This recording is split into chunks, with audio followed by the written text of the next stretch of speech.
প্রিয় ছাত্রছাত্রীরা, তোমাদের স্বাগত জানাই জিও জ্ঞান ক্লাসরুমে। সামনেই মাধ্যমিক 2026। আজ আমরা আমাদের চ্যানেলে তাই ভূগোল বিষয়ের মার্কস ডিভিশন নিয়ে আলোচনা করব। চলো শুরু করি।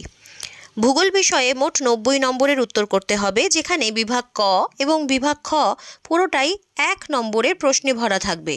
বিভাগ কয়ে তোমাদের সঠিক উত্তর নির্বাচন করতে হবে 14টি, আর বিভাগ খয়ে থাকবে শুদ্ধ এবং অশুদ্ধ, শূন্যস্থান পূরণ, একটি বা দুটি শব্দে উত্তর এবং বাম দিক ও ডান দিক মেলানো। প্রত্যেকটিতেই কিন্তু 1 নম্বরেরই প্রশ্ন থাকবে, অর্থাৎ বিভাগ ক এবং খ মিলিয়ে মোট প্রশ্ন মান দাঁড়াচ্ছে 36। তোমরা যদি ভালো করে এই 1 নম্বরের প্রশ্নগুলো করতে পারো, তাহলে কিন্তু এই 36 নম্বর থাকবে তোমাদের একেবারে হাতের মুঠোয়।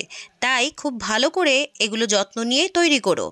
এবার চলে আসি বিভাগ গ, যেখানে সংক্ষিপ্ত উত্তর দিতে হবে 2 নম্বরের 6টি প্রশ্নের, আর বিভাগ ঘয়ে সংক্ষিপ্ত ব্যাখ্যামূলক উত্তর দিতে হবে 3 নম্বরের 4টি প্রশ্নের, অর্থাৎ বিভাগ গ এবং ঘ মিলিয়ে মোট 24 নম্বরের উত্তর তোমাদের দিতে হবে। বিভাগ উম, এটা হলো 5 নম্বরের, অর্থাৎ ব্রড কোয়েশ্চেন। এখানে প্রাকৃতিক ভূগোল থেকে 4টি প্রশ্ন থাকে, যার মধ্যে তোমাদের করতে হয় 2টি, অর্থাৎ 5 নম্বরের 2টি, অর্থাৎ 10 নম্বর। আর আঞ্চলিক ভূগোলেও একইভাবে 4টি প্রশ্নের মধ্য থেকে তোমাদের লিখতে হবে 2টি, অর্থাৎ 5 নম্বরের 2টি, মানে টোটাল 10 নম্বর। এই বিভাগ উময়ে তাহলে থাকছে মোট 20 নম্বর। তাহলে দেখো, এখানে আমরা পেয়ে গেলাম বিভাগ গ আর ঘ মিলিয়ে 24 নম্বর, আর বিভাগ উময় মোট 20 নম্বর। এগুলো কিন্তু একটু যত্ন নিয়ে ভালো করে নিজেকে তৈরি করে নিতে হবে।